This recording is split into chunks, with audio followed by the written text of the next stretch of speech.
اور جہاں تک اس کے فضائل فوائد کا تعلق ہے تو لکھا ہے کہ اگر کسی کو جو درد گردہ، اب وہ ریح کا درد ہو گردے کا یا یہ کہ پتھری کا درد ہے گردے کا، اس کے لیے بہت نافع ہے 7 مرتبہ روزانہ پڑھ کے جو ہے وہ پانی پہ دم کر کے پانی پلائیں اور اپنے بدن پہ پھونکتے رہیں، تو یہ 11 دن پابندی سے کر لیں تو اللہ تبارک و تعالیٰ درد گردہ سے اس کو نجات دے دیتے ہیں۔ اور دوسرا ایک فائدہ یہ ہے کہ انسان جو کھانا کھاتا تو کھانا کھانے کے وقت میں بہت سی ایسی چیزیں کہ جو جسم کے اوپر جو منفی کو اثر ڈال سکتی ہیں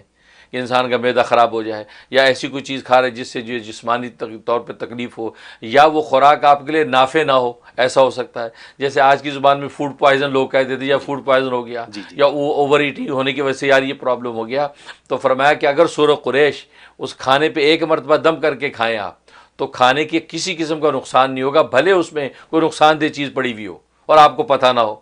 لیکن 1 مرتبہ سورہ قریش دم کر کے آپ کھانا کھائیں تو وہ خوراک آپ کو نفع بھی دے گی اور ہر طرح کے مضر اثرات سے آپ محفوظ بھی رہیں گے۔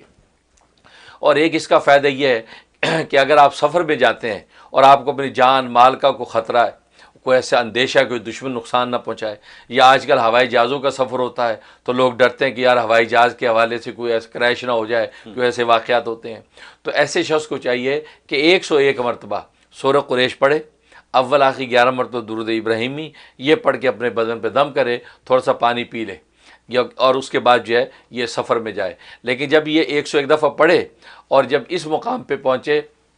کہ الذی اطعمہم من جوع وآمنہم من خوف، وآمنہم من خوف جب کہے، اس وقت یہ تصور کرے کہ سفر با حفاظت ہو، اس آیت کے بعد یہ تصور باندھے اور یہ بھی 101 دفعہ پڑھ لے تو انشاءاللہ سفر خیریت سے جائے گا، یہ خیریت سے واپس آئے گا، کسی قسم کی کوئی ہارڈ شپس نہیں ہوگی۔ اور ایک اس کا فائدہ ہے کہ ایک آدمی بے روزگار ہے اور رزق کی تنگی سے پریشان ہے تو یہی صورت 41 مرتبہ پڑھے، 41 مرتبہ پڑھے اور اول آخر 11 مرتبہ درود ابراہیمی، اور درمیان میں جب پہنچے الذی اطعمہم من جوع، کہ اللہ وہ ذات ہے کہ جو بھوک میں جس سے تمہیں کھانا کھلایا، تو اس آیت میں جب پہنچے اس وقت اپنی مالی تنگی کا تصور باندھے اور پھر آگے وآمنوا من خوف پڑھے، اس طرح 41 ٹائم ڈیلی پڑھے تو اللہ تبارک و تعالی رزق کی کشادگی اس کو عطا فرما دیتے ہیں اور تنگی رزق کی اس کی دور ہو جاتی ہے۔ یہ اس کا فائدہ۔ اور ایک فائدہ یہ کہ اگر کوئی دشمن پریشان کرتا ہے، تنگ کرتا ہے اور اس کی طرف سے تکلیف کا اندیشہ رہتا ہے تو روزانہ جو ہے 11 مرتبہ اس دشمن کا تصور کر کے اس کو پڑھ لیں، اور جس سمت کی طرف دشمن رہتا ہے اس ڈائریکشن کی طرف 3 دفعہ پھونک دیں تو اللہ تبارک و تعالی اس دشمن کے ہر طرح کے شر سے محفوظ رکھتا ہے۔ ایک فائدہ یہ ہے کہ بچوں کو عام طور پہ نظر لگ جاتی ہے، یا یہ اندیشہ ہوتا ہے کہ ہم کسی تقریب میں جا رہے ہیں کہیں بچوں کو نظر نہ لگ جائے، یا بڑا سوچتا ہے کہ مجھے نظر نہ لگ جائے، خواتین بن سج کے جاتی ان کو نظر لگ جاتی ہے، تو لہٰذا ایسا شخص جو گھر سے نکلنے سے پہلے 3 مرتبہ سورہ قریش پڑھ کے اپنے آپ پہ دم کر لے،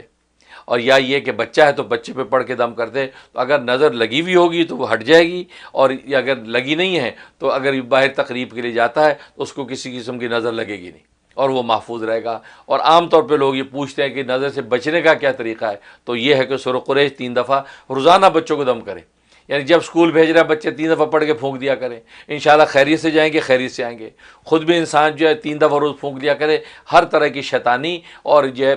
جناتی اور انسانی نظر سے انسان محفوظ رہتا ہے۔ یہ اس کے فوائد ہیں۔ سبحان اللہ، ہاں بہت قیمتی۔ اور جہاں تک اس کے خواب میں تعبیر کا تعلق ہے تو ایک اس کا مطلب ہے کہ اگر یہ شخص دیندار ہے تو اس کو حج کی دولت نصیب ہوگی اور جو ہے زیارت حرمین شریفین نصیب ہوگی اس کو۔ لیکن اگر دیندار نہیں ہے، بے دین ہے، تو اس کا مطلب یہ ہے کہ اس کو جو ہے رزق کی فراوانی ہوگی لیکن یہ اللہ کا ناشکرہ ہوگا،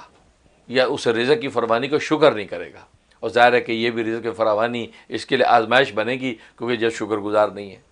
اور ایک مطلب یہ کہ خواب میں اگر اس کو پڑھا یا سنا تو اس کا مطلب ہے کہ اس کو اللہ تبارک و تعالی رزق کی کشادگی عطا کریں گے، اور یہ محتاجوں، غریبوں، مسکینوں میں بہت رزق بانٹے گا، غریبوں کو کھلائے گا، بھوکوں کو کھلائے گا، ننگوں کو پہنائے گا، ایسا اللہ اس کو عطا کریں گے۔ اور ایک مطلب یہ کہ اگر اس کے اوپر کوئی قرض ہے تو قرض کی ادائیگی جو ہے اس کے لیے اللہ آسان کر دیں گے، اور جس کا قرض اتر جائے گا، بھلے اس کو خود اللہ ایسے اسباب پیدا کر دیں کہ یہ قرض اس کو ادا کر دے، اور یا یہ کہ خود جو قرض خواہ ہے وہ خود ہی اس کو معاف کر دے گا کہ بھائی وہ جو تمہارے پر قرض ہے میرا، میں دل سے اس کو معاف کرتا ہوں، تو اس طریقے سے اس کو قرض سے نجات ہو جائے گی۔ اور ایک اس کا مطلب یہ ہے کہ یہ کوئی بھی جو سفر آنے والا جو سفر کر رہا ہے یا کرے گا سفر، اس سفر میں اللہ تبارک و تعالی اس کو بھرپور کامیابی دیں گے، گویا کہ سفر میں کامیابی کی بشارت اس کو ملتی ہے۔ سبحان اللہ۔